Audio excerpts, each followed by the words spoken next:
All right. Can you hear me? Can you hear me well?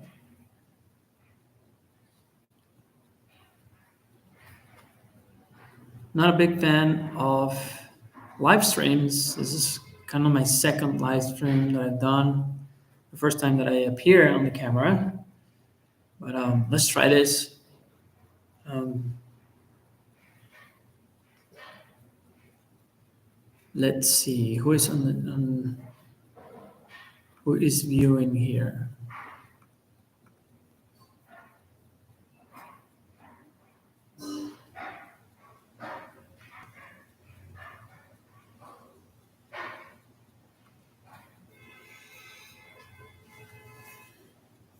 So I just wanted to make a little live, see what's gonna happen. This is my second time that I'm doing live here in YouTube. So I'm gonna talk about some things about my collection of Rolex and actually a Q&A. If you have any questions or stuff, let me just know. I'm just gonna see my live stream here. Gotta see who's in the room. All right. So, do you have any questions about my collection? So I have here my collection of Rolex. I don't know if this is going to. It doesn't focus here, but okay. So I have three of my Rolexes here on. So it's the Explorer, the Submariner, and my Datejust, my vintage Datejust that is right here. It's from the 1970s. I think it's 77 exactly. And on my wrist, I have the Explorer 2. Let me see if I can change something about the.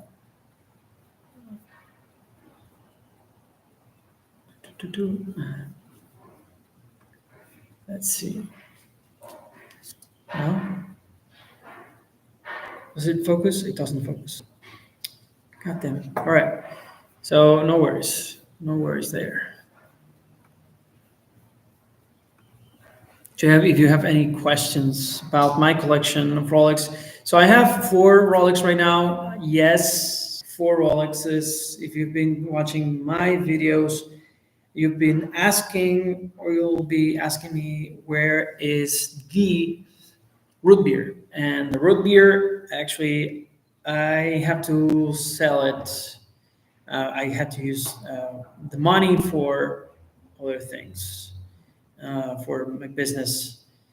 And I have only 4. Well, only it's not the right word. I have 4 Rolexes in my collection. Probably my favorite of those 4 is the Explorer 2. Obviously, as I've said in all videos, I really, really like the Explorer 2. It's one of the best watches that Rolex has ever made in 42 millimeters. I don't know what was I thinking before I got this watch, because I actually said that the Explorer 2 was not worth the money. Uh, that was before I tried on and put it on my wrist and had it for me to enjoy it. So yeah, I have my 4 watches. So as you know, if you want to know the story about the Explorer 1, so the Explorer 1 was not my first Rolex. It was one of the first newer and bought from an AD Rolexes I ever had. As you know, I first had an OP in blue, but my Rolex Explorer 1 was something that I was, hoping for like years. And Finally, I got it. It was like a 8 months wait, and well, wait because in between those months, the AD offered me two of them, but I couldn't offer the first one. I couldn't. I didn't have the budget to buy right there and then the Explorer One because I didn't expect that the Explorer One was going to arrive super early, and I couldn't buy that one. So the second one was like months ahead, and now I bought it.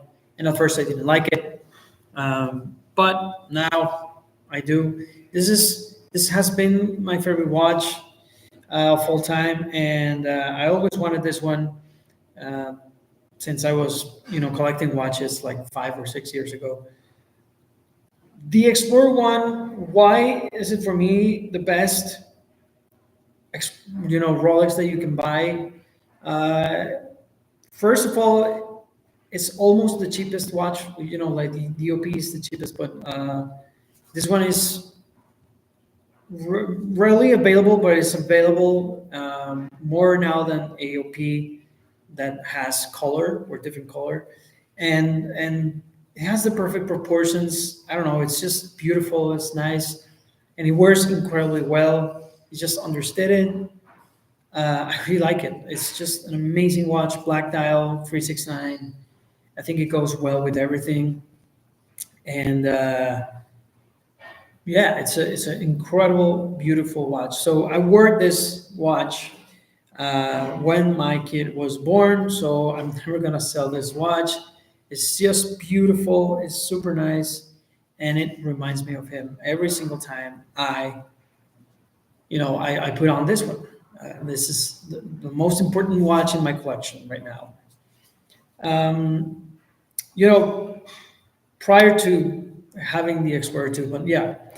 Now then, I acquired my Rolex Submariner and 41, and without the date. And the Rolex Submariner, for me, yes, it is a quintessential Rolex. It's a beautiful Rolex. It's the Rolex that everybody aspired to have one day in their life. But it's just, I don't know. It's too shiny for me. It's a beautiful watch. Don't get me wrong. It's a beautiful watch. I think that my taste has changed in the years, and maybe yeah, I like understated watches. Ali, hello. How are you? Thanks for watching, and thanks for watching the sixth viewer watching. Thank you. So the Rolex Submariner, the Rolex Submariner for me, if you saw my video, I expressed that this is not the same as the Rolex Submariners of the past.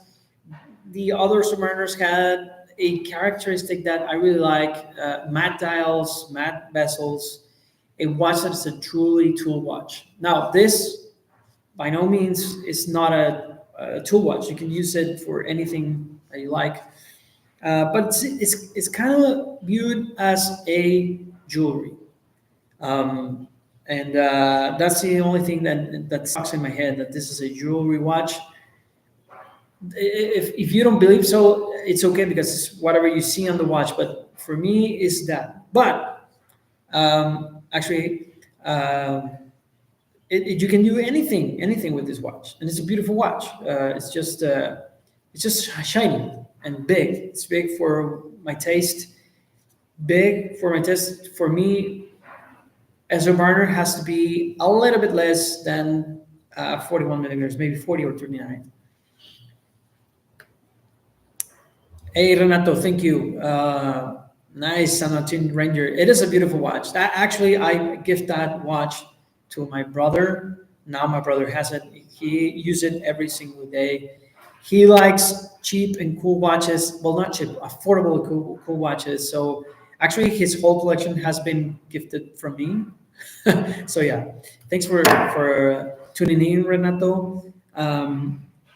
You have a black Cordovan simple NATO leather strap. That's beautiful, man. Beautiful. So as I was saying about the Rolex Runner, I could sell this one because I'm not too attached to this watch. They just offered to me. I was going to have, actually, this is the story about this watch. I was going to buy a Panerai, a Panerai Bianco, a submersible Bianco. And that watch is amazing. I really like that watch. And that's when I fell in love with white big dials with the Panerai Submersible Bianco.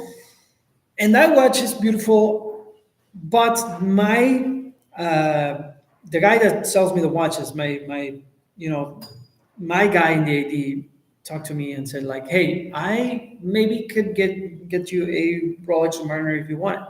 So I was almost going to buy the submersible, and he told me I could get one for you if you want it.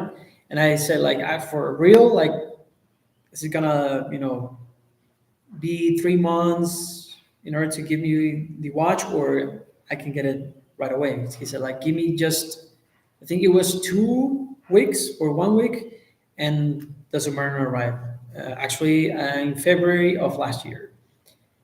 And I actually was not too excited about this watch actually, but when I received it and I put it on, it's a Rolex.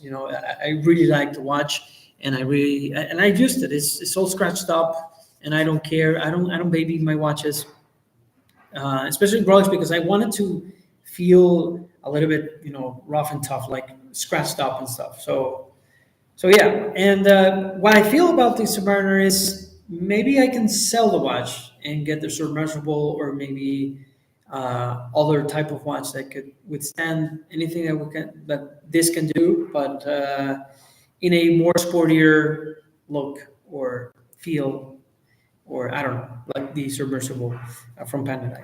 I actually want to get that one. It's in a feature.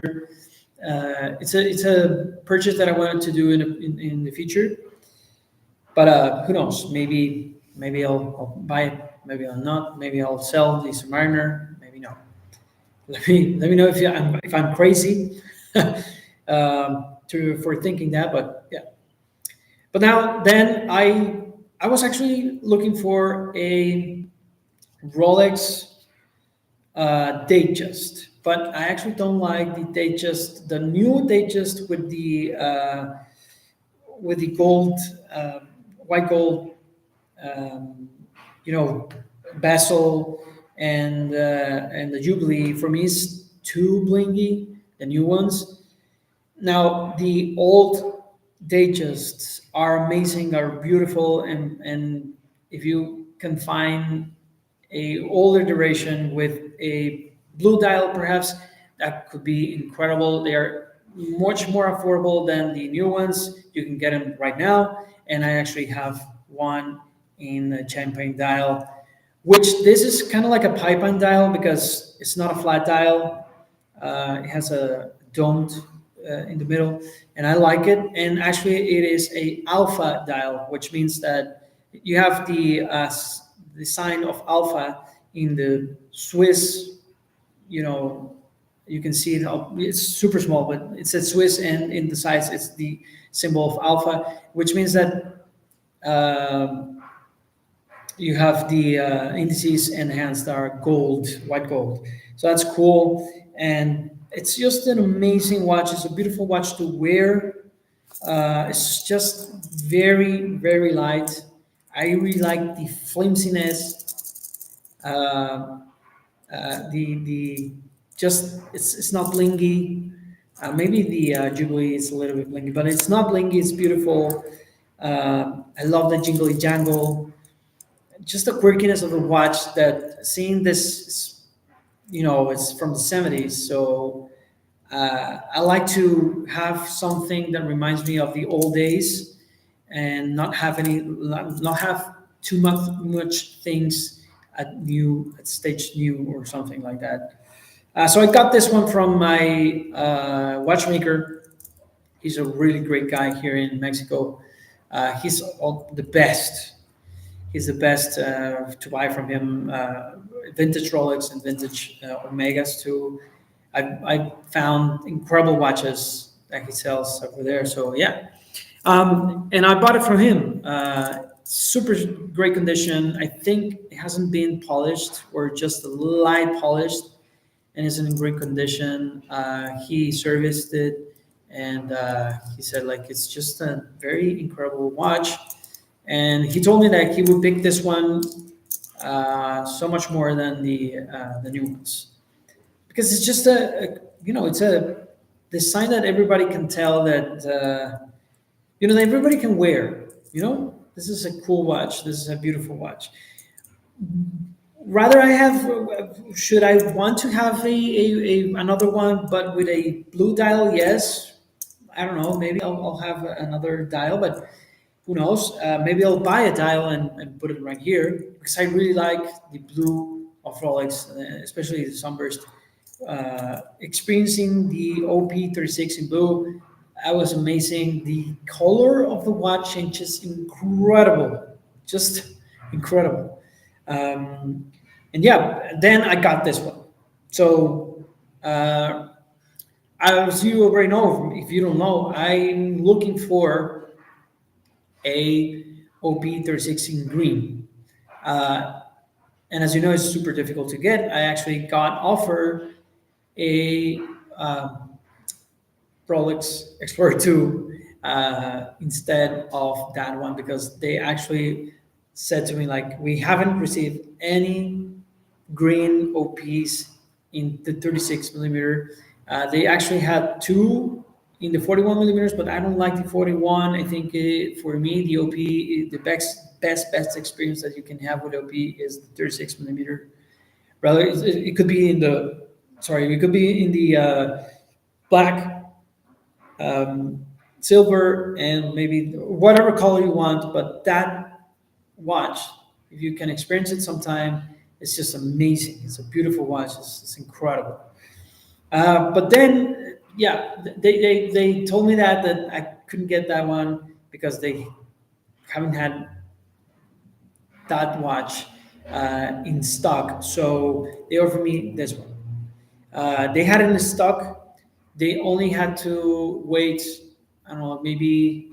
So this is a story about Rolex. So I knew that they have stock in the AD for maybe different watches from Rolex. Maybe the most watches that they have in stock, they are two tone, always two tone, or maybe actually the old gold Rolexes. They have that in stock, so they always have those in stock, almost always. But they actually had this one in stock, but the my seller from the AD, my guy, he told me that they actually had the watch, but I had to, wait to get that one because they had to wait for it for another box of watches from Rolex arrived for me to get the watch. I don't know if that's bullshit or not, but I knew that they had the watch right there and then. They couldn't give it to me right there and then because they had to wait for something. I don't know for what, but they actually had it in stock, and I just had to wait. And I wait 3 weeks to get this watch, so they had it in stock. So it's weird. Sometimes I don't understand why they tell you like they don't have anything. Maybe because you are not a customer or regular customer, but they almost always have stock. Every I think every 2 weeks they receive boxes of different Rolexes. They can they can make a list, and they have a list of the people that want different watches. Like this is all the people that want a Submariner 41. This is all the people that want a Daytona, and they send that to Rolex, but they pick and choose people that they are important to them, so they can pick and choose whatever Rolex they want, and they send that list to Rolex, and Rolex maybe decide to send those watches and actually other watches that they want, like maybe a Submariner or Explorer or Explorer 36, or maybe a I don't know, a Datejust or something. But that's how they do it. That's how Rolex sends, and every 2 weeks they should have stock And yes, it's always almost allocated to to the people that want that watches, but sometimes those people don't want to watch, and they actually don't sell the watch. So maybe if you're lucky, you can get that watch if you ask, and if you are a customer there. Or maybe if you show to that AD that you're a collector and you have this and that watches and stuff, and you have been collecting for maybe 15, 5, 10 years, and that's how they roll. So, love your watch collection. What is your thoughts about the Tudor Black Bay 54? So here it is. Like the Tudor Black Bay 54 is an amazing watch. I gotta tell you this. I had it for maybe 3 or 4 months.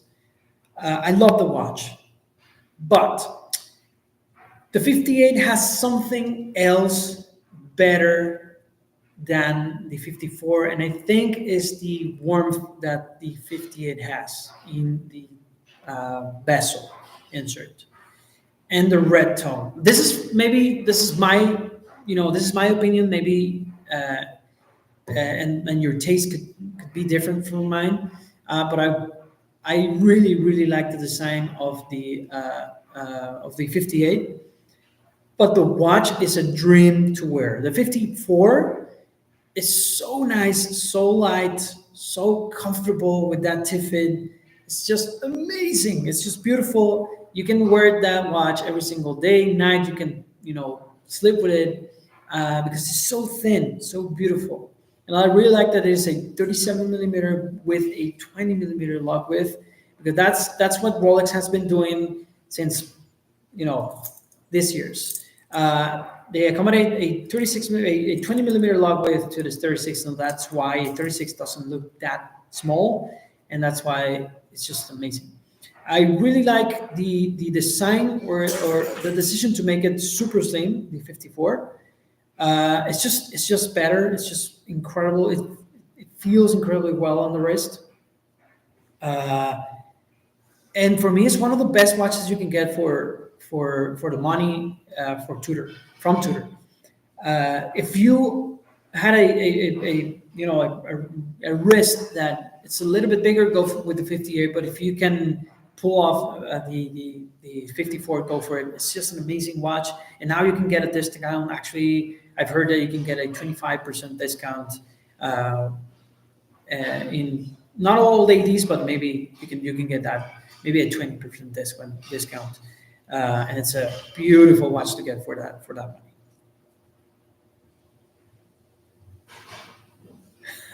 Don't tell me that, because the 54 is my next watch, almost certain.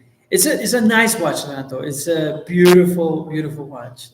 Maybe you won't regret if you haven't had anything from Tudor. That's an incredible watch to get for your first tour. It's a beautiful watch.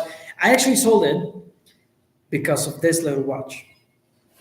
It's just, for me, it was almost the same, and I had the Pelagos 39, the Pelagos FXD, and the Rolex Submariner in the same collection. So it was collapsing with between all those watches. So I had to make decisions, and I sold my Pelagos 39 and my Black Bay 54. I kind of regret my decision to let go of the Pelagos 39, and I'll tell you why. But the reason that I sold the Pelagos 39 is that I wanted to buy another watches, or watches to for the channel. And if you don't know, I don't have a lot of money, so I had to sell watches in order to make room for me to buy all the watches and review them here on the channel. I haven't been sponsored by anyone, just from Siga Designs with actually with Wish Do It. They send me watches. But Siga Design is one of the first that sent me watches for free, and I could stay with the watch, keep the watch. Other ones like the Blue, I had to return it But at first, I thought that they sent me that watch to keep, but they didn't. Where was I? Yes, my Pelagos 39. Why did I sell that watch? I had to accommodate money for other watches to buy and review on the channel, and because I have the Rolex Submariner, I actually like the Submariner more. And don't get me wrong, I am waiting on Tudor this year to bring a Pelagos 39 in blue, and I think that is going to happen. I think they already have it, but they are gonna just release it this April, I think, in Watches and Wonders. And my prediction for Tudor is that they're gonna bring a Pelagos 39 in blue. Then they're gonna bring the Meta Certified 41 Black Bay in black and blue too, with only the bezels, with all the Jubilee and Oyster stuff. And I think they're this year, or maybe not this April, or in Watching Wonders. I think that they're not gonna bring a different color for the 54. I think this is so new, and I think that they're not gonna bring any colors for the 54. But who knows? Maybe yes. And I think that they're gonna bring a Ranger in 36 millimeters. It's a no-brainer. I don't know why they, or maybe 37 or 38, a little bit smaller than the 39 millimeters, because that watch is just big. It's super big. I don't like it. I tried to give it a chance, but I couldn't. That watch doesn't work that cool, in my opinion, in my wrist. Um, I'm not a fan of titanium, but it's a nice, good looking watch. Yes, it is. Actually, I had a problem with the Pelagos 39, which was the bracelet. So the bracelet, I had to buy a small, or a half link from Uncle Seiko, and actually were better, but in winter time it was too loose, so I had to take it out. It was a weird set for the bracelet. I don't know what happened there, but with the T-fit and all, I couldn't get the right fit. And for me, the bracelet was a little bit, just a tad rough on the edges, and kind of itches my wrist. I kind of feel it. It wasn't that all comfortable, and that's why I sold it. This is why, all the reasons that I sold my 39, and I stay with the FXD. For me, the FXD is one of the best, and if not the best watch that you can get, besides the 54. So a super sporty watch from Tudor, that's the one that you should get. If you don't like bracelets, with more reason, you just grab the FXD. For me, wears incredibly beautifully more than this one, than the Rolex Submariner.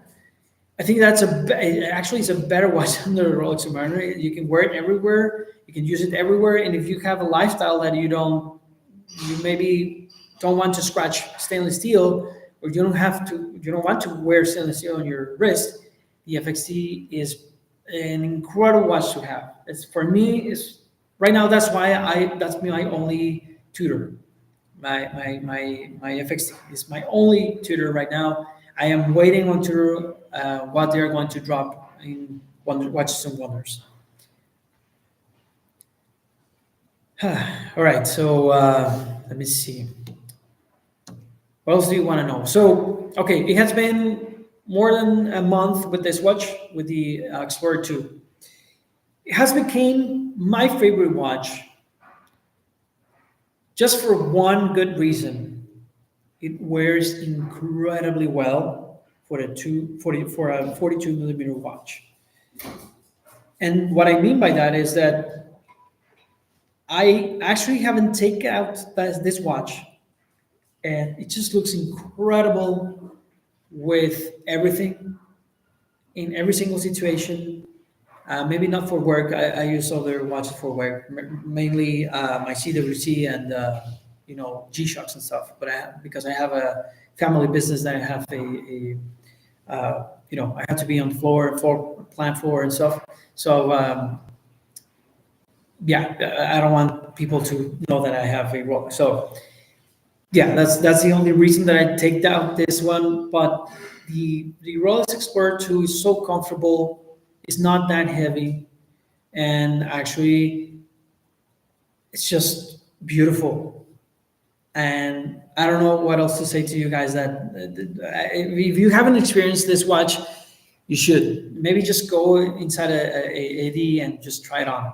Because for me right now, the best watch that you can buy from Rolex is the Explorer 2.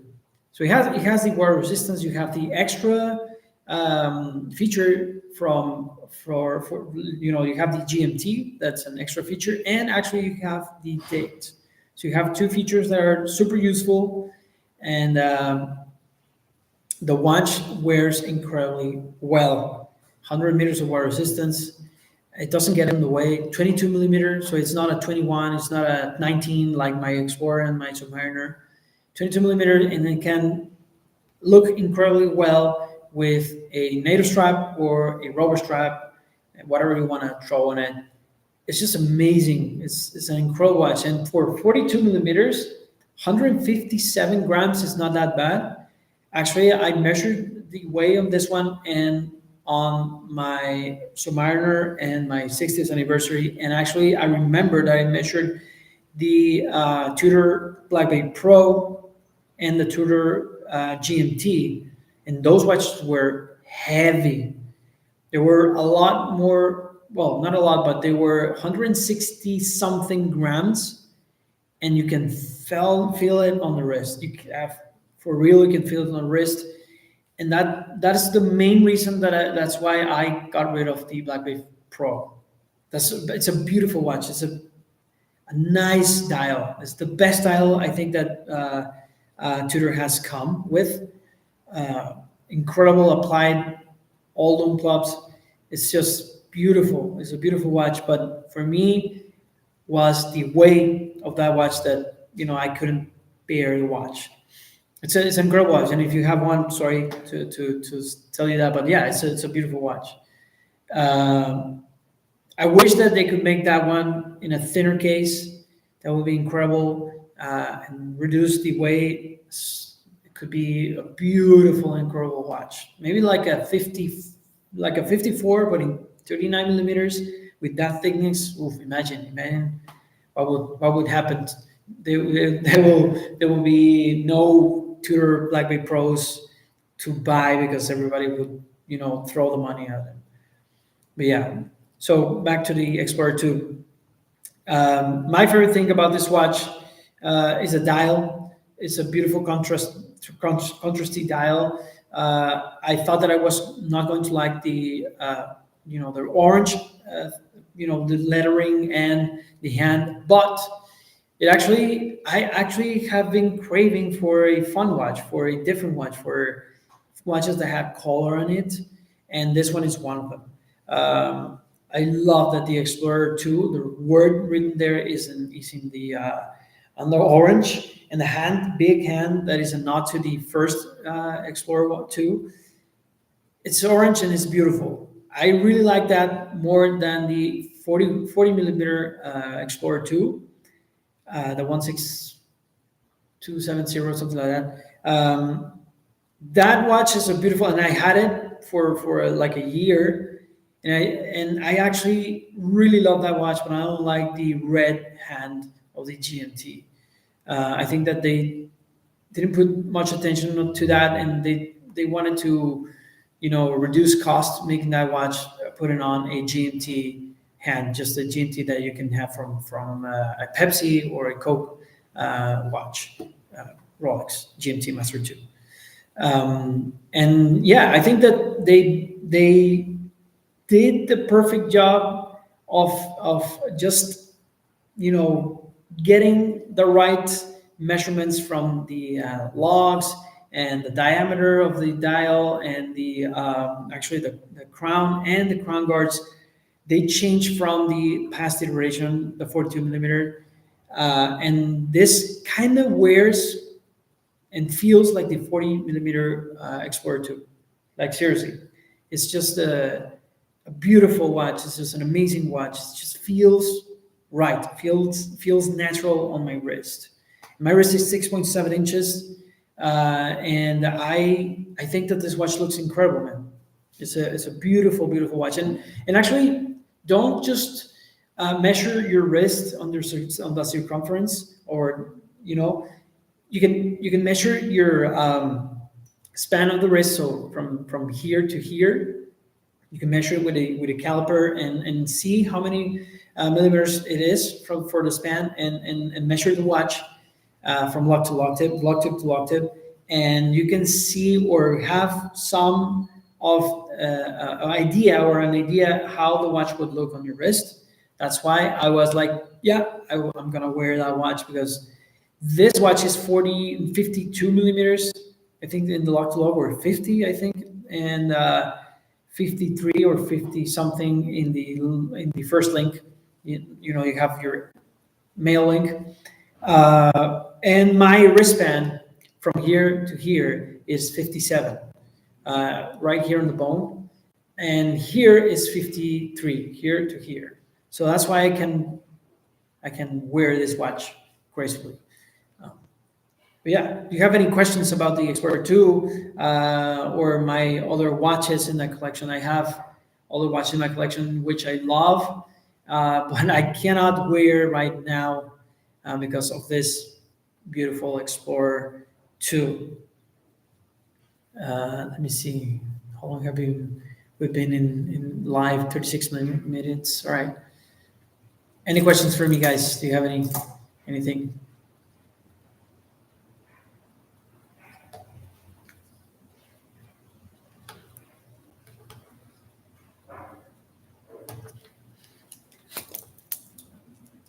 So yeah, I don't know if I'm gonna sell this one. What do you think, guys, about selling the Submariner 41? Am I crazy? I actually want to sell this one and get all the things. Like I've been losting, and for I've been liking tackware, but the design from the 2000s, those designs are amazing, are cool, quirky enough for me to grab my attention and buy one. I've been thinking about buying some of those. I don't know, uh, and I think that the money of the Submariner could be nice, and I can use it for something else. I don't know, maybe getting different watches or all the watches for me to review. Uh, I don't know. I like to see this year at Watches and Wonders, the Black 54 and Jubilee. That will be incredible. I think it's not gonna happen, sadly, but you could get that 54 with the Oyster bracelet, and get the beautiful bracelet from Uncle Seiko, or Forstner. I purchased from those two stores, and they are amazing. They are amazing. Those two stores are incredible. The build quality is nice. I would go for, if you're buying from Open Seiko, I would go for the milled clasp. It's a better clasp. It's a nice clasp. Or maybe you can get where you can accommodate the clasp from Tudor, and it actually looks incredible. A friend of mine has one like that, and it just looks amazing. Looks incredibly well. What I'm certain of is that they are coming with uh, other colors for the Master Chronometer 41 millimeter Black Bay. My AD actually told me that this year Tudor is gonna release 16. This is said by Tudor, all right? 16 more watches this year, all right? 16. So I don't know if, obviously it's not going to be 16 different watches or different iterations or super new watches. I think that they are going to arrive with different colors for other types of watches, like more FXDs, more colors for the Master Chronometer one, more types of yeah, materials on the watches. I think that like more colors on the bezel for the master chronometer ones. That is the easiest way to make money and not to put more money or a lot more money into watches, and they can make more profit from that. But this is said by my AD. They are going to release 16 iterations of watches, 16 different new watches, colors, whatever you want to call it. This year, they're going to add 16 new watches to the collection of tutors. Uh, but I don't know which ones. They haven't told me. They usually tell me because I have a great relationship with them. Maybe like a week before Watches and Wonders, they tell me because they have they have to know the watches before the watches arrive to the AD. So they have a meeting with tutor, and they see all the watches, all the new watches, and they get acquainted, and then they can sell them. They have it's a kind of a training, if I may say, and they know which watches they're going to release a maybe a week before. So that's why sometimes I know which watches they're going to release before Watches and Wonders. Hopefully this year I can have an intel and maybe make a video. I haven't done videos like that because I don't want the AD knowing that I know that information. I'm that information giving it to you. But I actually asked them. They said like as long as you don't mention our name or our AD, it's gonna be fine. So yeah, uh, I'll keep you guys posted for that information. But yeah, the 16 more. What do you guys think about 16 more watches that are coming for Tudor? Would you like to see? I would like to see a all Black Bay like Black Bay 41. Sorry, in the Metro certification, all black. Bezel, black dial with gilt accents, and the Jubilee. This is my dog. Say hi. This is Canela, cinnamon in English. She's so beautiful. We adopted this beautiful girl like 4 years ago. You want to say hi? No? All right. So yeah, I would want to see that, and maybe I'll trade that one for my Sumaru. So yeah, who knows? Who knows? I really like Tudor. It's one of my favorite brands. Three of my favorite ones. Like I'm an Omega fanboy first, then a Tudor fanboy second, and a Rolex fanboy third. That has been changing a little bit, but yeah, that's the order that I can make from my experience of buying watches and how I actually buy from those brands. So Omega, I have three watches from Omega: the 60th anniversary, the Aquaterra, and I have a Speedy Reduced, which my wife gave to me. And I want to add to my collection the Speedy in white, but I'm gonna wait for that because I know that the Speedy in white is not gonna be as popular as the black one. I kind of sense that because the black one is the OG, and the white one people then don't always like white dials because they look a little bit bigger than the black dials, and it's 42 millimeters. So yeah, there's not going to be a lot of people liking that white dial.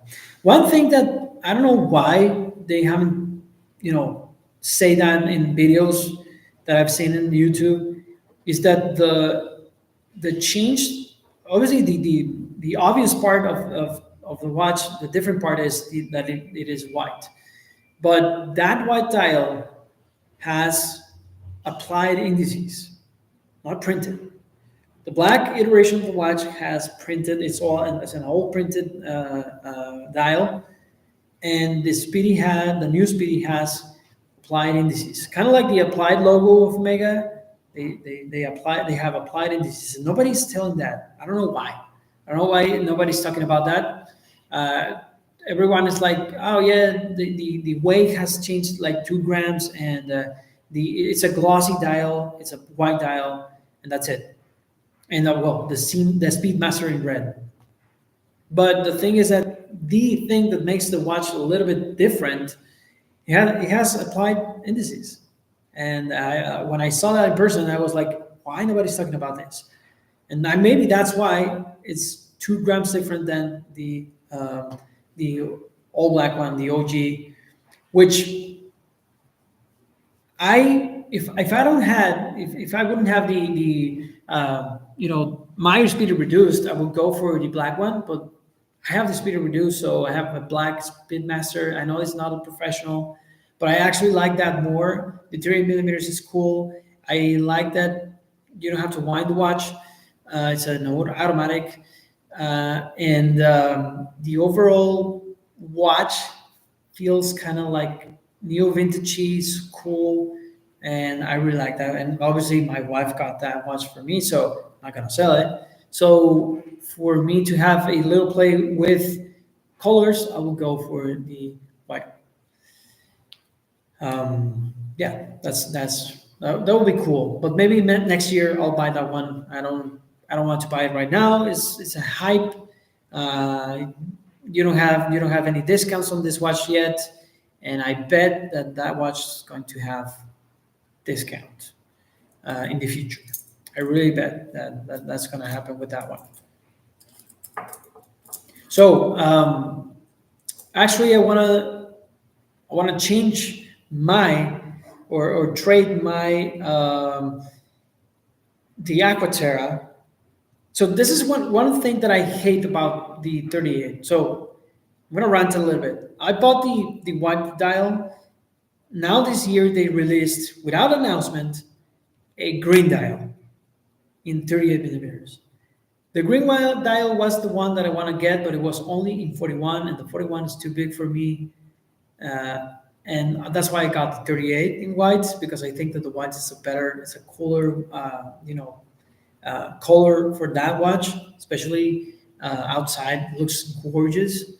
But I was looking for the green one, and now that the green is in 38 millimeters, I am pounding my hand against the wall. I want to trade that one for the green one, or maybe the new ones, the shades, the Aquaterra shades. That watches are incredible. I really like the bracelet. It's just a super comfortable bracelet. It just looks incredible, and I think that's a better watch than a Datejust. Yeah, I said it. It's a better watch than a Datejust for me. That's just my opinion. But yeah, I really, really hate that about Omega. And well, yeah, my watch is just 30% less when I bought it. Now I cannot sell it because I think that I will take a hit for a ton of money if I sell it. And I don't know if I want to sell it. It's a cool watch, it's a beautiful watch. If you haven't seen my review about the watch, it's a very extensive review, so go watch it. It's a nice, cool review. And if you're on the fence to get the Alcantara, you can watch that and maybe have your ideas in order to maybe get that watch.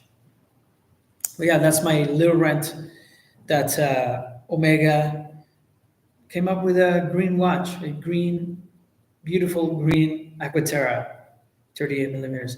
Okay, one thing about the Aquaterra 38 millimeters, which I hate, and I don't know why they took out that feature from the 38, because I knew that the 38 millimeters, maybe like from 2006 or 2000 something, Aquaterra had the movement that you can move the hour hand like a GMT hand, so you can separately move the hour hand. Now with the 838, You don't have that movement. I hate that. I don't like that the 41 has that feature and the 38 doesn't have when it had it before. So that's one of the things that I hate about my Aquaterra. So if they come with a different movement for the Aquaterra, now I'll consider, like selling mine and getting that in 38 with the hour that jumps. That will be an incredible feature to have. So I'll ask Explorer 1, 36 millimeter or OP silver dial in 36. So that's a tougher because I really like the OP silver dial. I don't know, maybe. Okay. So what I don't like about the silver dial, it looks like a champagne dial, like this one. Like seriously, it looks so much like this one. But I don't like that it is in the gold tone. So yellow gold, the silver dial. I don't know why they kind of did that, but one cool thing that I've noticed is that in the OP version, in all the colors, this is the first time that AOP has a yellow gold indices enhanced in the dial. That has been told to me by a MID in San Antonio, and that is an interesting feature. I actually researched everything, and that's true. For Rolex, for the OP, well, you have the precision, the oldest iteration, like the Oyster Perpetual Precision. I think it was the Oyster Perpetual Date that in the black dial had gilt indexes. Now, this in all steel and 36 millimeters, not in 34, the newest OPs, they hasn't had the yellow gold tone indices enhanced. So that's a cool thing to know about that watch. That's the only thing that I would think about if I'm gonna get the OP. That is kind of like history made for a Rolex. But I would go if you choose between a Explorer 36 and an OP 36, but in black, I would definitely go with the OP. I think I'm gonna regret that answer, but hear me out. The OP, I think that this overall is a better watch. Okay, it's cheaper. It's a little bit bigger than the Rolex Explorer 36. It's just a tiny bit less sportier, and the dial changes incredible. With depends on the different light that you have, like in your home or maybe outside. If the sun is like shining on the watch, it changes incredibly well. Sometimes it looks anthracite, sometimes looks super dark and black. The watch just changes incredible. So that's the only reasons that I would get the OP. The main reason is the money. Is the best watch that you can get from Rolex. Period. Like if you're on a budget, because let's face it, $6,000 is not on a budget. But if you're on a budget, getting a new Rolex or your first Rolex, I would go with the OP. It's easier to get, and if you wanted to get actually in the second-hand market, it's going to be cheaper. It's going to be super cheap because the black dial is not as sought after as the blue dial or the green dial, or so forth, so on and so forth. But yeah, that's my answer. The OP in black. If I would choose between the Explorer 1 and the OP 36. If I hadn't have anything or any luck buying all these watches, like I would go only for the OP, and that would be only my only Rolex. Just because you can get everything that you want on a Rolex from an OP. Period. That's a good reason only to buy just one watch, one Rolex OP in black. It's a no-brainer. But yeah, that's my answer. That's yeah. Even though I really love this one, I really love the 369. It's an iconic dial. Yeah, I would go with the OP. But if you have a little bit more of a budget and you don't mind that this is a little bit smaller, go for the Rolex Explorer. If you've always wanted a Rolex Explorer, go for the Rolex Explorer. But if you don't like, or if you don't if you don't know which one to get, and you're like back and forth, go with the OP. You don't have a love for the Explorer. That's what I would go for, the OP. Hey, you're welcome. Other kind of questions that you want for me to answer? I've been doing YouTube for like maybe 4 years, I think. But at first, I haven't been, consistent. I made my first videos are they're not as cringy, but just go watch them. They're weird. I wasn't as I don't know how to say it, but yeah, they're cringy a little bit. But it's been 4 years, I think, and this is the first time that I've been consistent, that I could make videos for you. And I actually been thinking about different kinds of forms of videos, because I've been doing a little bit more like cinematic videos, more written videos, but with my heart and my brain, not just like what I'm trying to do right now is to tell a story from my side about watch. I just don't want to repeat what you can read on the website.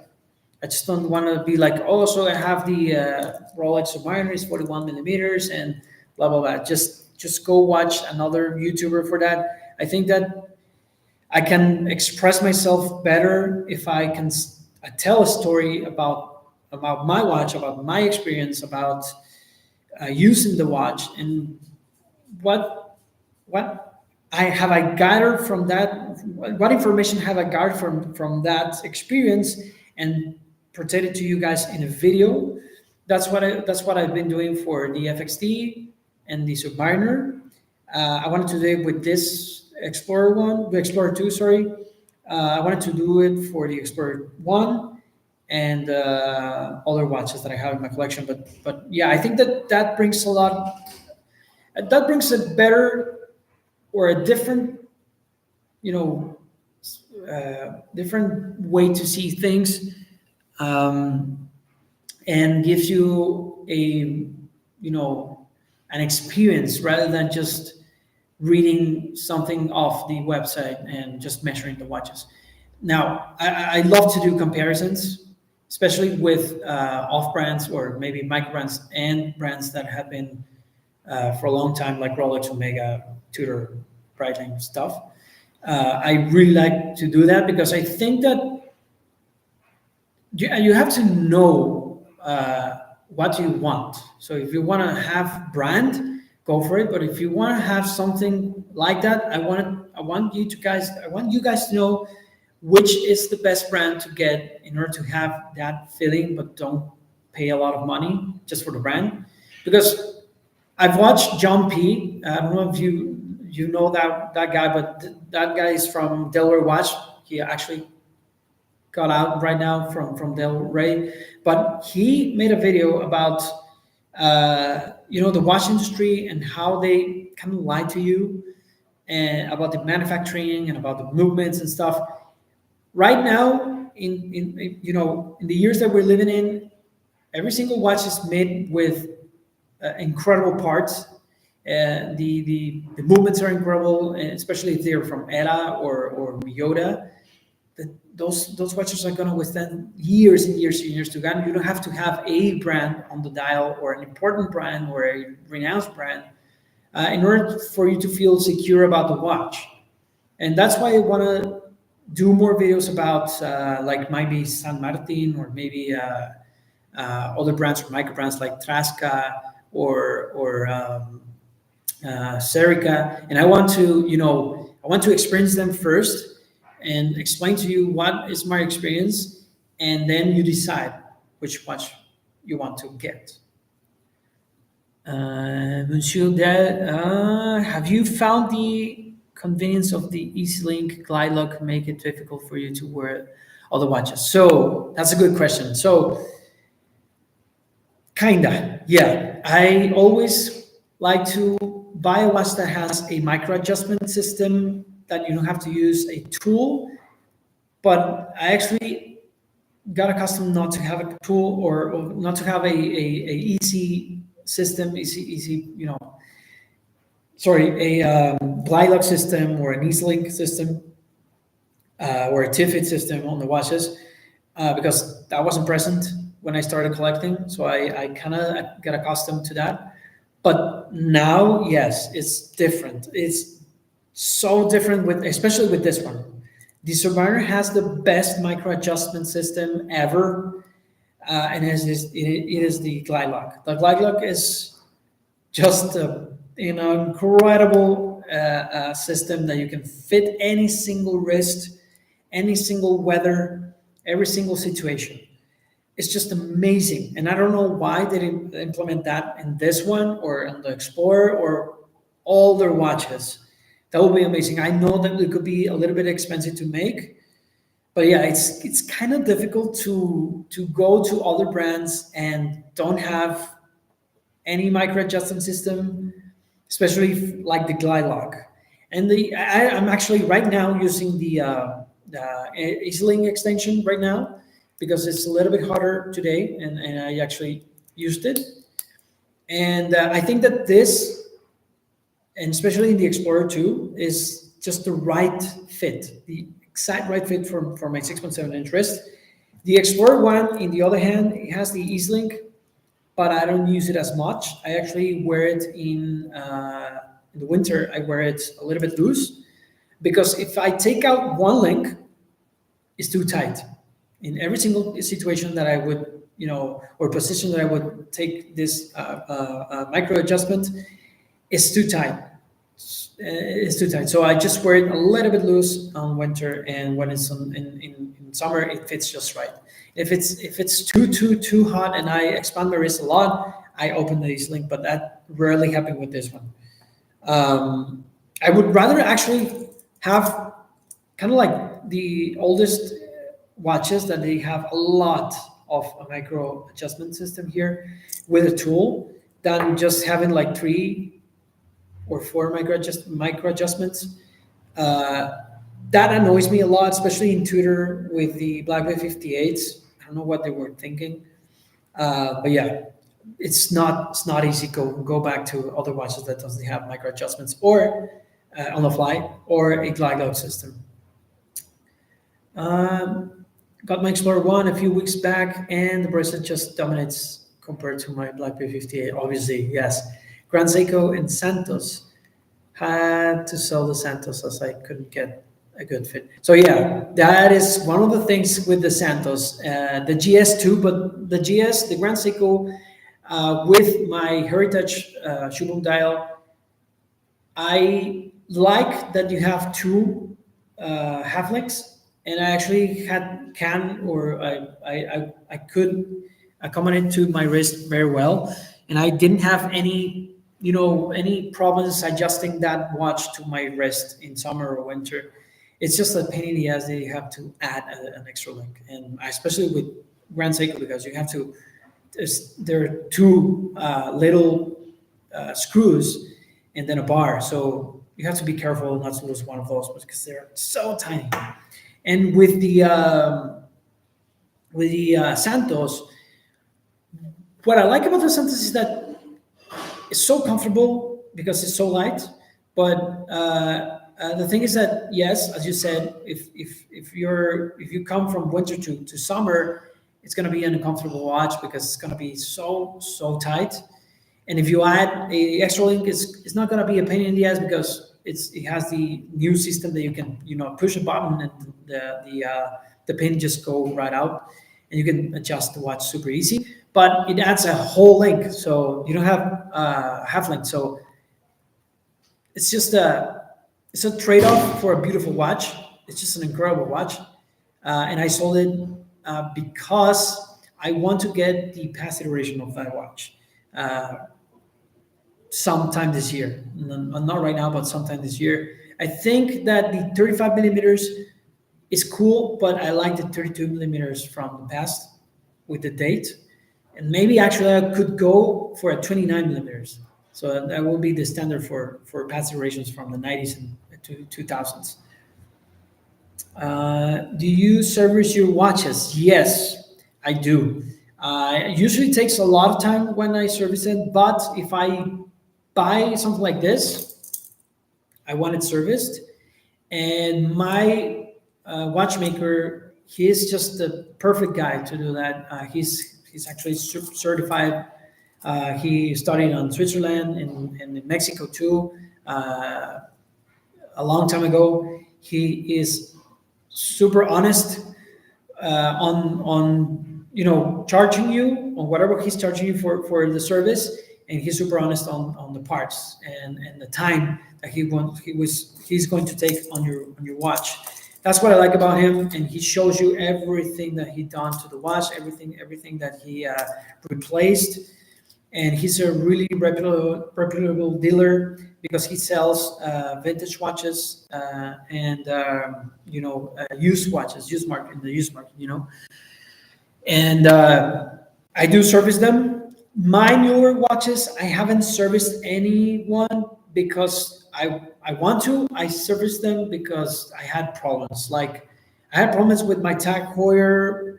That was the Aqua Racer, the old like the Night Diver. I had the issue that when I was winding the watch, the rotor got stuck to the winding system, so the rotor would just go like crazy, and I had to get it serviced, but not with him because he told me that he couldn't open the watch. It has to have a special machine to open the watch, so I sent it back to Tackware. I think it took like 3 months to get that back, and then I sold that watch. That watch was one of my favorites. It's just an amazing watch to wear every single day. It's a beautiful watch at night because it just glows incredibly well. But I sold it because I wanted to get all the watches in my collection, and I regret it, yes, a little bit, but I can get that watch again if I want to.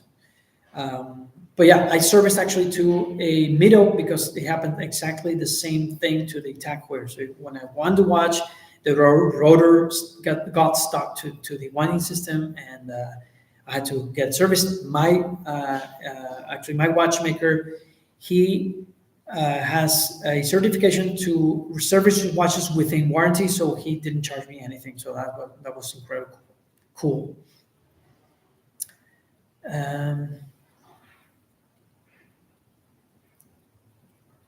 Favorite Explorer, not counting the 1016.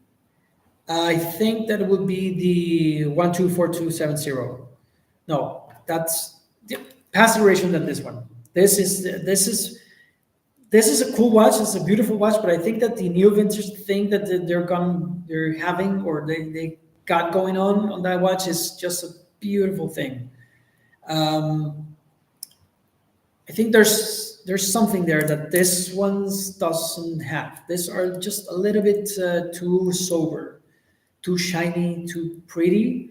The other ones have something else that you can feel comfortable wearing that watch and just bang it around, and you know you don't care because that watch is old and it has been worn with love and stuff. So yeah, and I will go with that iteration. New vintage is the 12470. Yeah, that's my favorite one. I will actually like to have the 1016, but it's too expensive. Do you have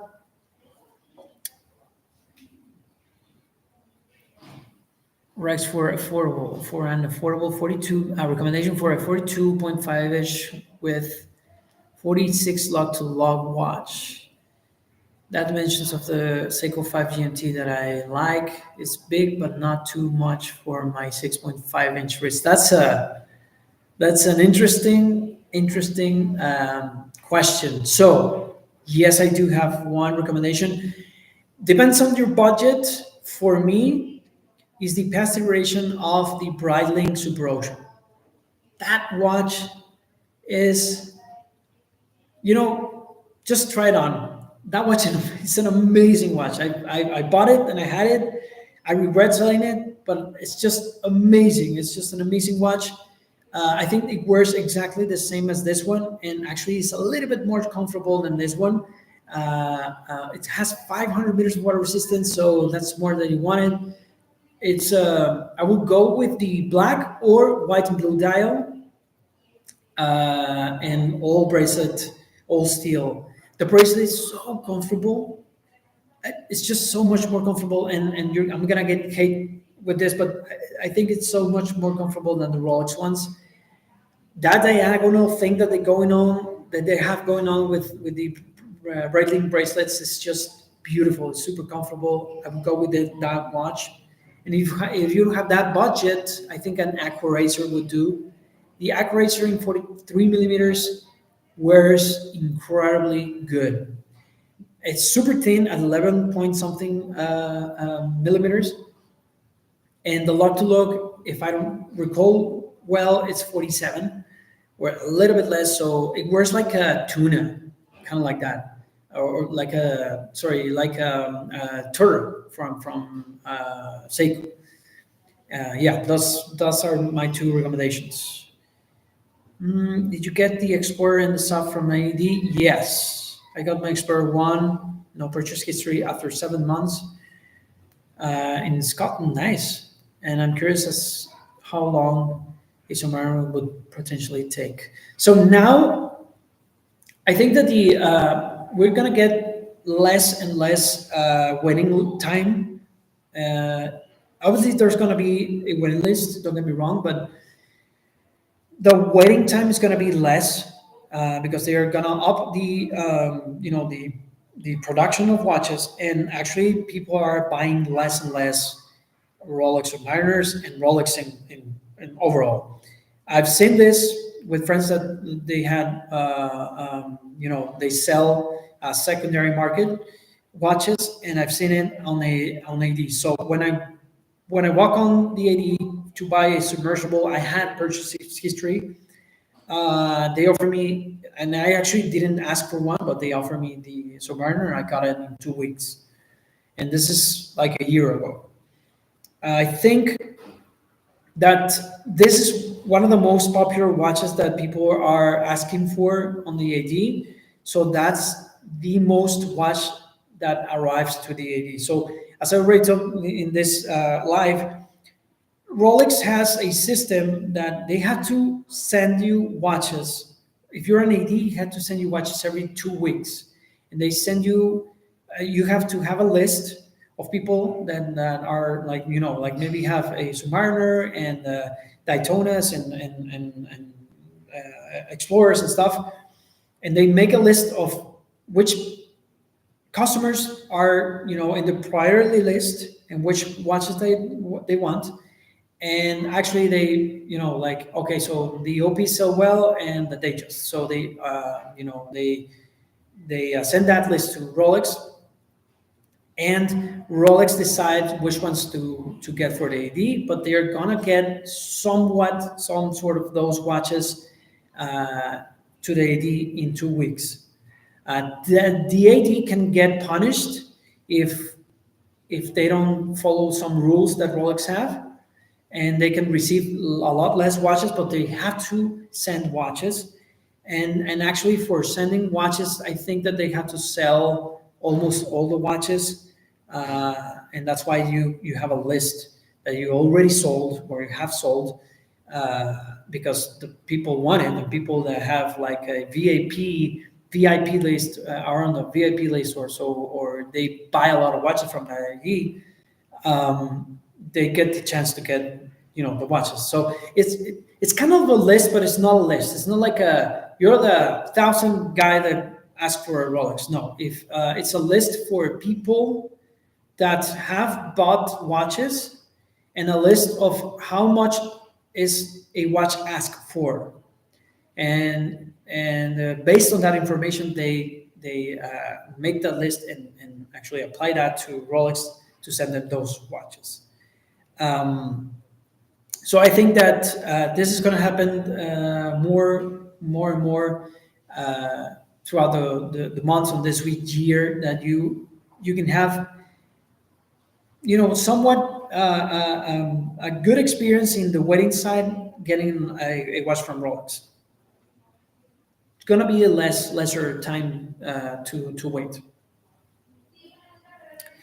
And actually, if you live in a city that they don't have a lot of people, maybe you can have much more, a chance to get one.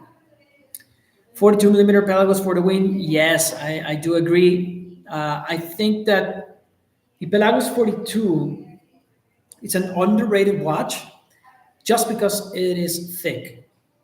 Um, yeah, I think that that's the thing with that watch. If they made it a little bit less thicker or thinner, that would be incredible. That would be amazing.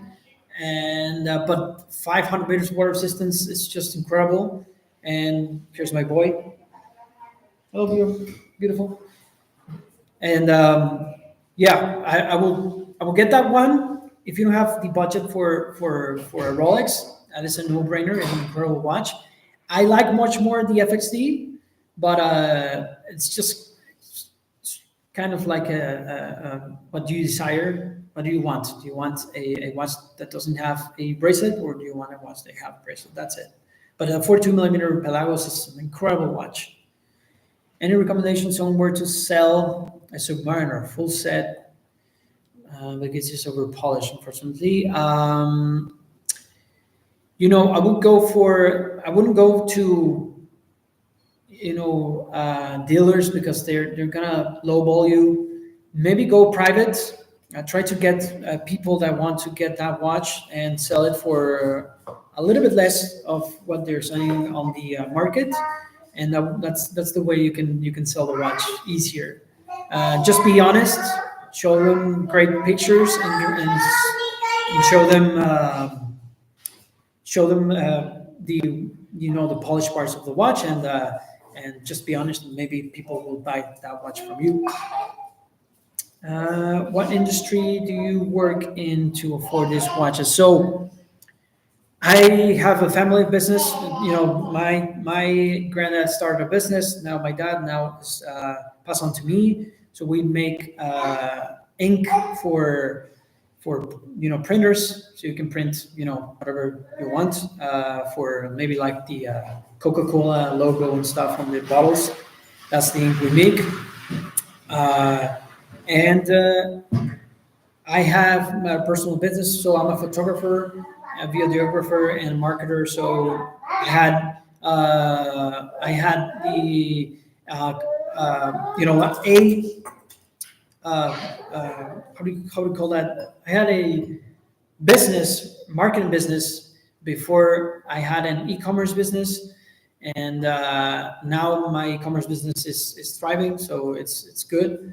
So I sell all kinds of stuff, and that's why I can afford this. I actually opened a new business in San Antonio, which is a school. It's not it's a private school, and it's called Acton. This is a different kind of uh,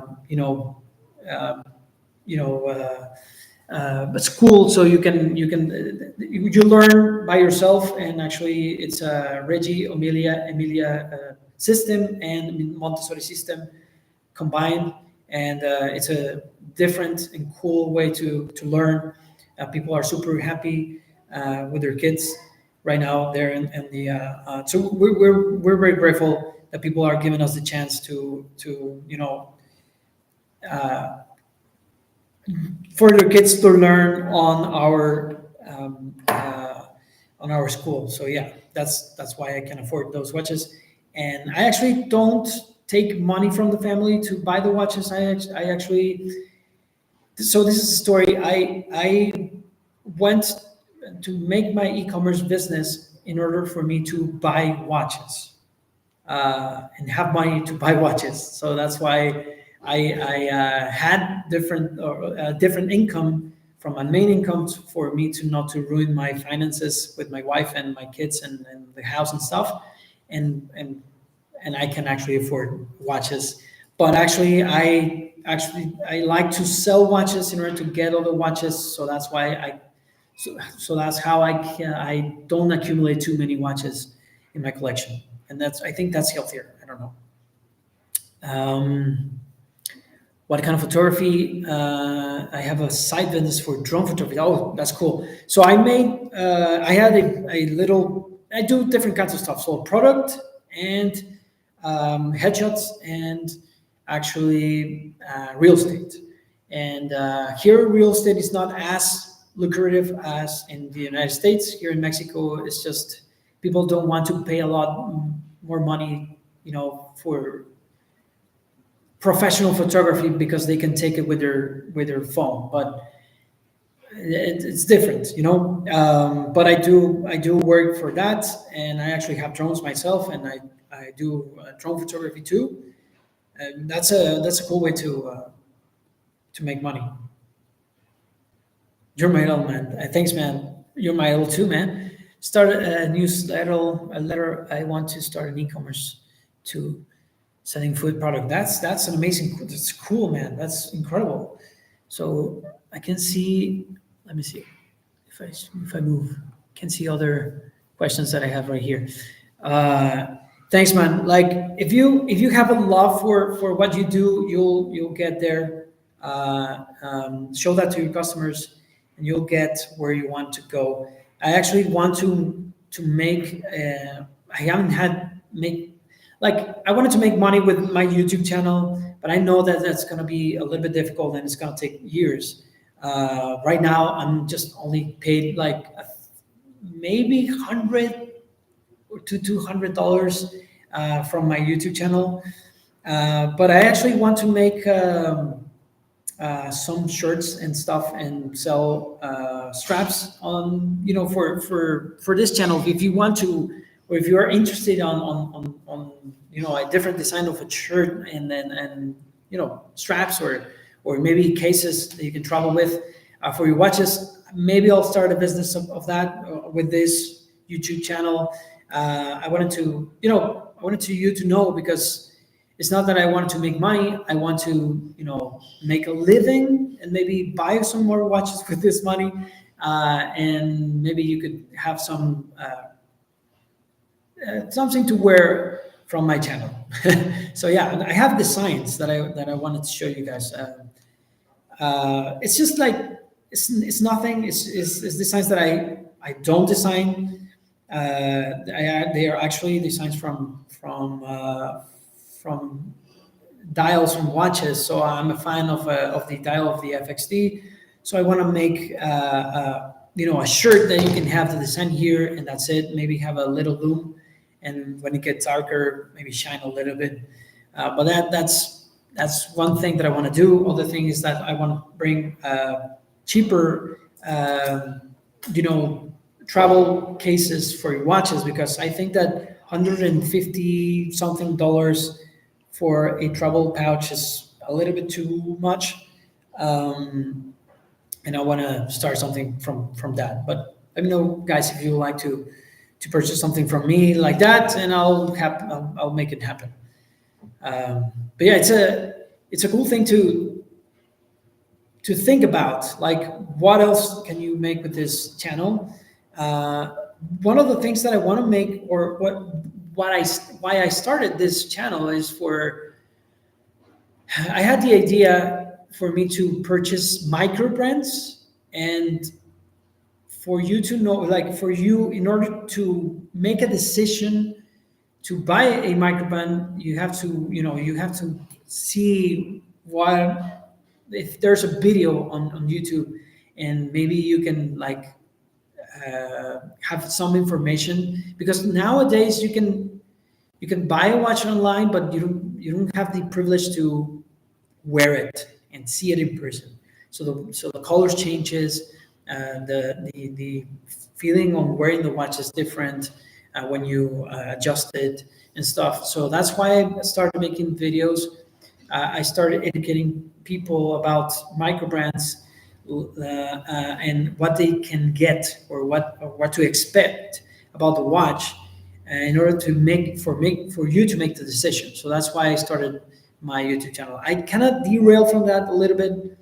From time to time, I like Traska and other watches. I purchase to see the watches, because especially from Traska, I really like the watches. But sometimes the pictures on the site, they're very different when you receive the watch in person. So that's why I started making videos for you to see the watch in different lighting, and from my experience, tell you guys if it's worth it or not.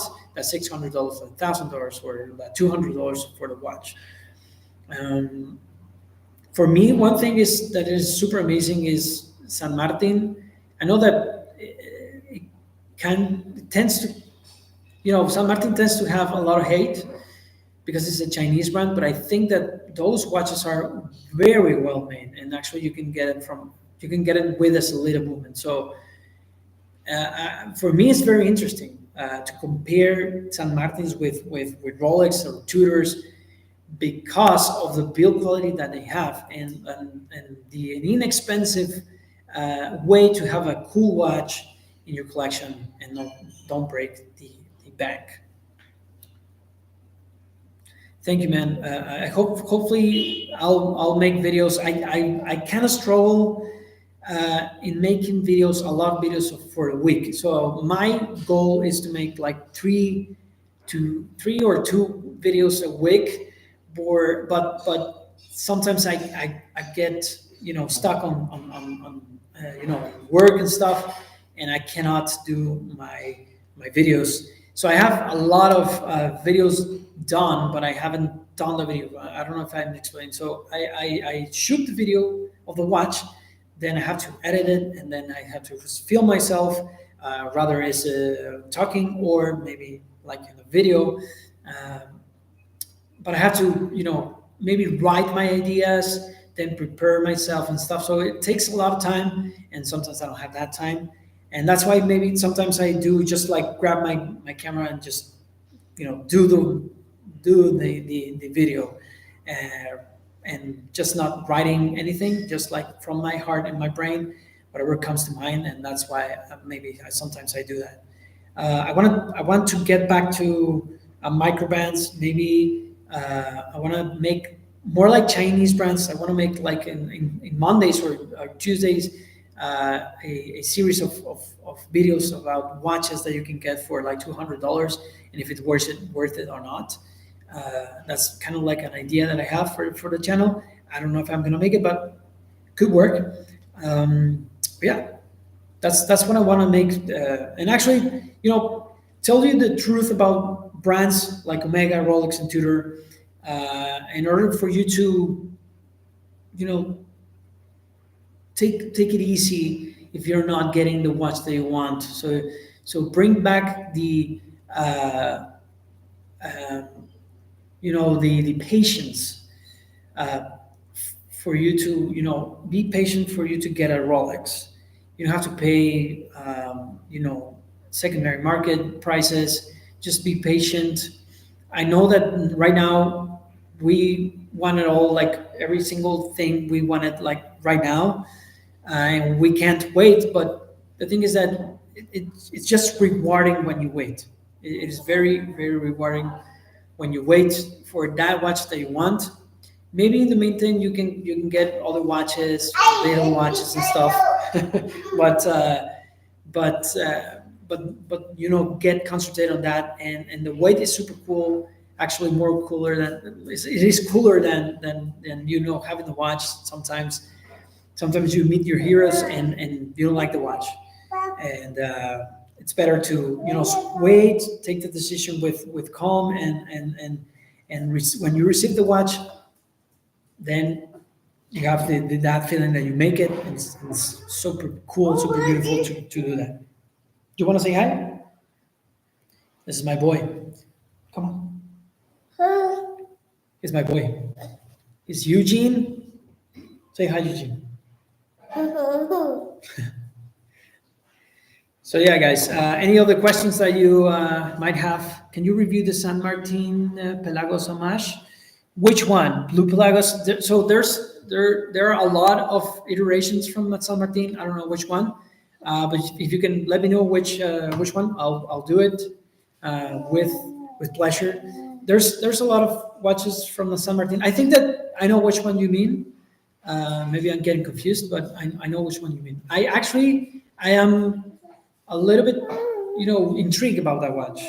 I wanna make a video, and yeah, not sure which one. Okay, the Made Black, Made Blue. Yeah, I could do a video about that one. I actually have a list of watches from Watch Dives. They sell San Martins and steel dives and stuff, and I have a list of which watches I want to buy in order to make a video and tell you guys all about them, because I find them interesting. I found them interesting.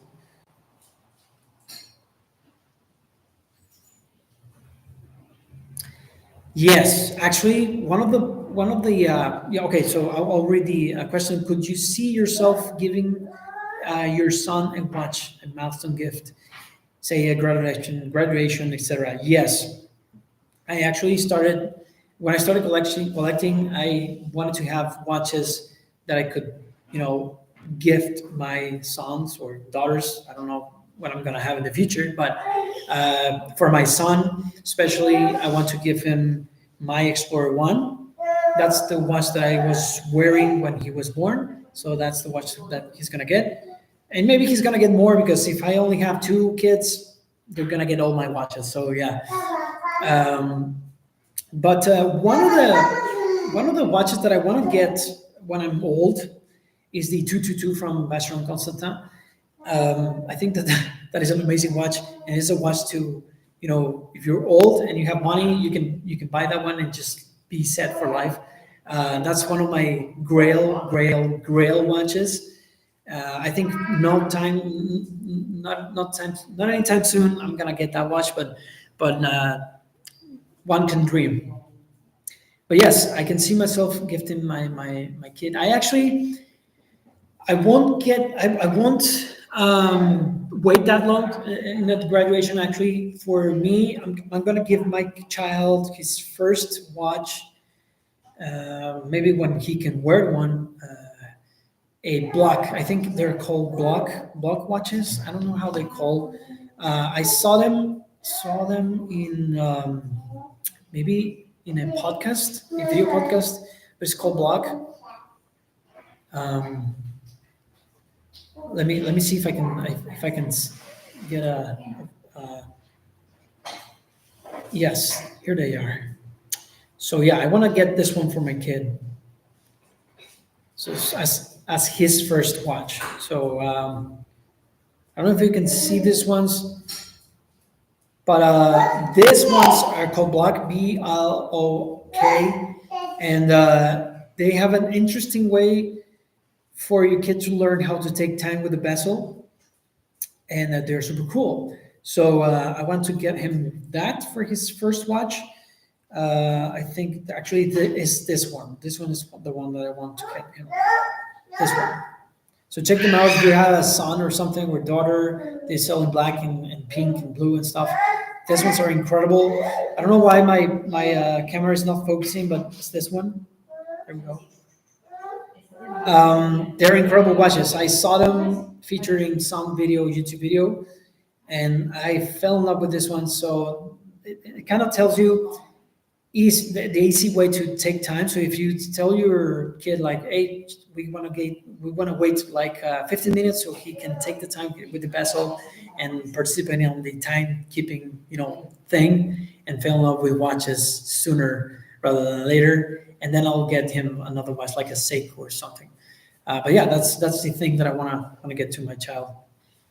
Um, okay, so my wife likes Cartier. I actually bought for her a Cartier Santos in two-tone, 29 millimeter. She loves that watch. She done she doesn't take that watch off. She loves that one. She has a Tissot that I gift her when we. So the Cartier I gifted that to her when we knew that we were pregnant. She was pregnant, so I gift her that watch. And when our son was born, I gift her a Tissot PRX, 35 millimeters in the green emerald. She loves that watch. She loves it incredibly. And I gift her when we got married. The day we got married, She had to prepare earlier that day. She had to get ready. So I went, I gifted her that watch, put her on her nightstand, wrapped up, all wrapped up and stuff, for her to wake up in the morning and open the gift and wear the watch on our wedding day. And that was incredible. That was super special. She liked it a lot. It was a Longines. I don't know which one, but it's a beautiful watch. I'll make a video about my wife's collection later.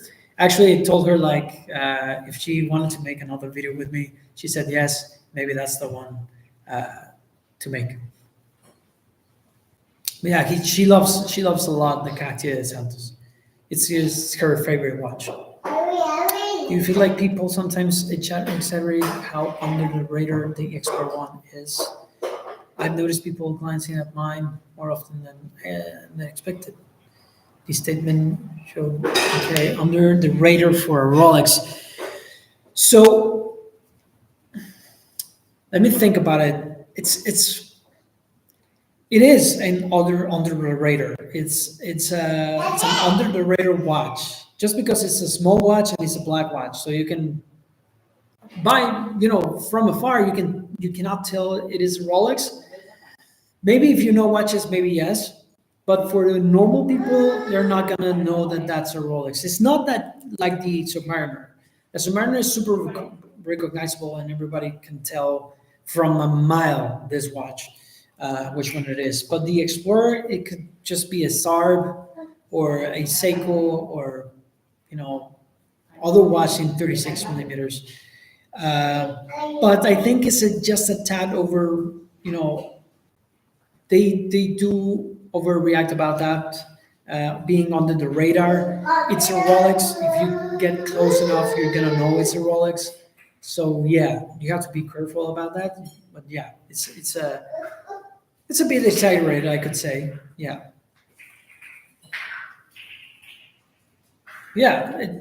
I haven't had any compliments about this one, and haven't had anything, people saying to me like, "Oh, that's Rolex." In the other hand, when I had the Explorer 2 in the 40 millimeters, I actually was waiting in line for to get food in, on the a chain food. Actually, a guy behind me said like, "Hey, I don't want it to be weird, but is that an Explorer 2?" And I said, "Yes, it is." So it's not that recognizable as other watches from Rolex. Like take the Datejust, for instance, you can tell that this is the Datejust from afar. It's just because everybody tries to copy this form of a watch. It's just a beautiful and amazing, you know, thing to copy because it's just proven to be a beautiful thing to wear on your wrist. What was my first ever watch? So my first ever watch was, if I recall well. So are you talking about like when I started collecting or when I was a child? So my first watch, I'm gonna take those two situations. So my first watch that I received as a child was an FW91, or a Casio FW91. That watch is the first watch that I got, and I have pictures to prove that.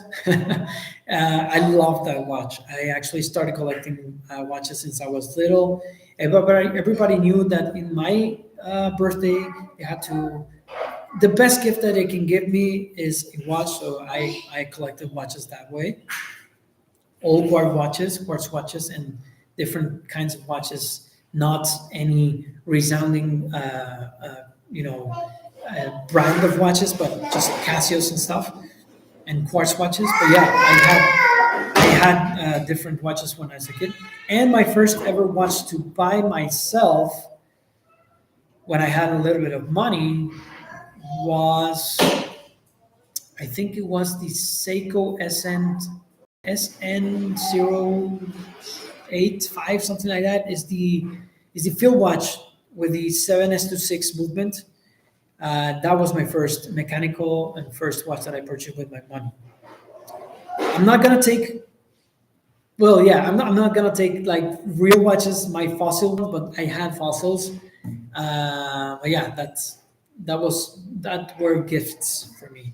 Yes, but yeah, that's my first. That was my first watch that I got.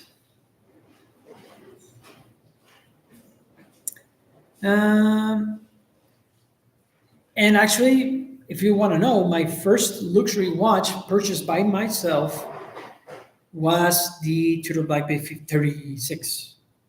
New, because I had Omega Constellation, from the 60s.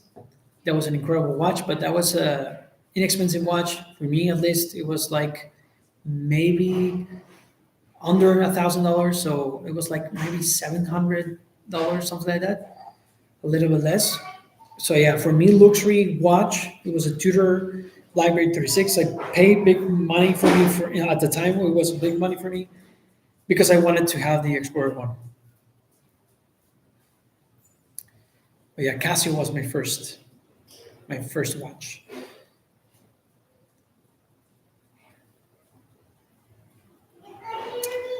So I think that good question. I think that super collectible. I think that Tag Heuer is getting there. If we're talking mainstream brands like Tag Heuer and stuff, I think yeah, Tag Heuer is getting there with their new Carrera line.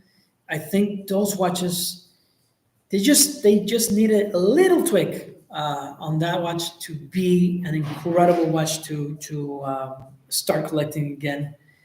Yeah, as you know, Tacors have a history with chronographs, and the Carrera line is an incredible line. So now they're nailing it. For me, Tacor is doing an incredible job, but I think that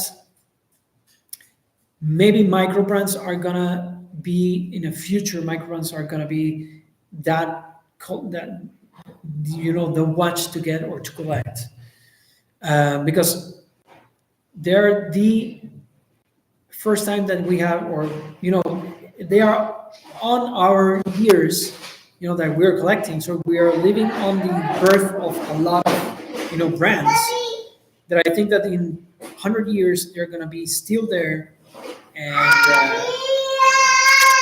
with a collectible watch. I think that's my take. But Tag Heuer right now, I think it's going to be super collectible again. And let me think, maybe another one, but I don't think that Tudors has make anything that is worth collectible. Maybe the Tudor flagship. What was it called? North Flag. The North Flag. Yes. Sorry. The Tudor North Flag for me is going to be super collectible in in years. But yeah, that's my take on that question.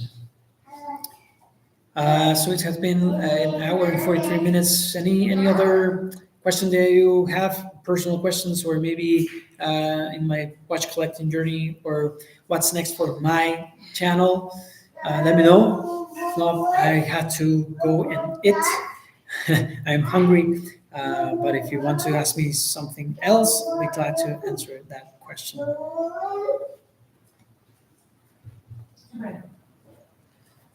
Or maybe what's next for me in my watch collecting journey. I think I'll answer that.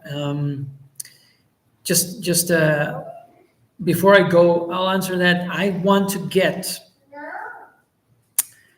different watches that I have been collecting. Like Rolex has been, a part of me like a lot right now. I never was a Rolex guy. I actually hated Rolex, but now it has grown on me a lot. But now I want to, collect weird watches from the 90s, kind of new vintage watches, or vintage watches that nobody has, like the White Shadow from. I forgot about the brand.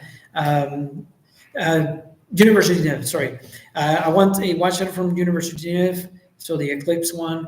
I want a quirky tag wears from the 90s, which I have one right now, and I love quartz watches. Right now, I'm in love with quartz watches, so I want to get a Grand Seiko that is quartz.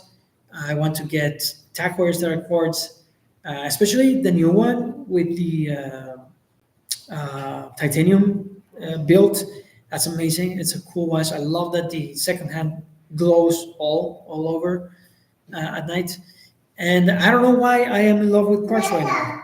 I don't know. I don't know. I think that quartz is gonna take a great participation in the near future again. And actually, if they actually work on high-end quartz watches, like the movement, high-end movement watches, quartz movements, I think that that would be a new trend to get because it's going to be a little bit cheaper and you don't have to, if you have a great collection or a big collection, you won't have to worry about to, winding them and set the time and stuff. But yeah, that's right. That's been it. That's everything for today. Yes, exactly, Monsieur. That's an incredible watch. That's an incredible quartz GS. I love it.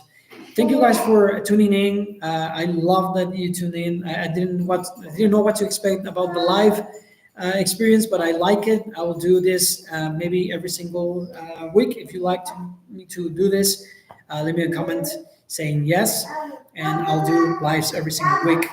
And maybe I'll ask in Instagram or something, like which topics to address in the lives, and we can then make this happen. So thank you guys for tuning in, and thank you for all your questions, and I hope you have a great time. And I'm Andy, and over here spending time, watching time.